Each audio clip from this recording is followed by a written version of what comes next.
Motorola has stepped up its game in recent years when it comes to software updates. It has even managed to get the last few waves of major Android OS updates rolled out on an almost Nexus-like timeline, but budget devices are always a lower priority. Motorola promised it was different when the low-cost 2015 Moto E was announced back in February.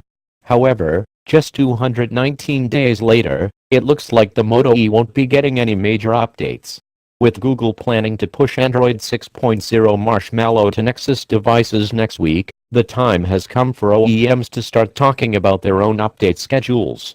Motorola, always seeking to remain transparent, has posted a list of all the devices it plans to update to 6.0. Not on that list is the still very new 2015 Moto E devices like the Moto G, 2015, Moto X Pure Edition, 2015, Droid Turbo, 2014, and Moto X Pure Edition, 2014, will be getting the update, but there is no firm date. When the new Moto E was announced, Motorola got everyone excited with the pricing. The retail price is $120-$150, with the more expensive model running an LTE radio. This version of the phone has even gone on sale for as little as $99 on Amazon.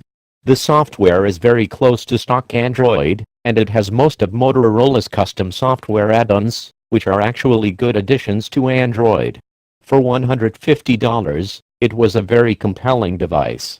Motorola also went out of its way to assuage fears it would lag on updates. See the video above. Here's what Motorola marketing manager Magno Heron said back in February. And while other smartphones in this category don't always support upgrades, we won't forget about you, and we'll make sure your Moto E stays up to date after you buy it. That seems pretty clear, doesn't it? Yet, here we are looking at a phone just a few months old with no update prospects.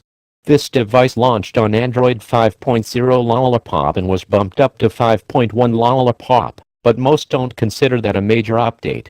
Android 6.0 would add features like Google Now on Tap, improved battery life with doze mode, and granular permission management.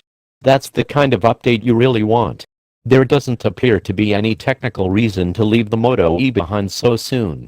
Inside is a Snapdragon 410 system on a chip, just like the one powering the 2015 Moto G, which is getting an update to Android 6.0. The only real difference is that the Moto E sells for much less, and that probably makes it a lower priority.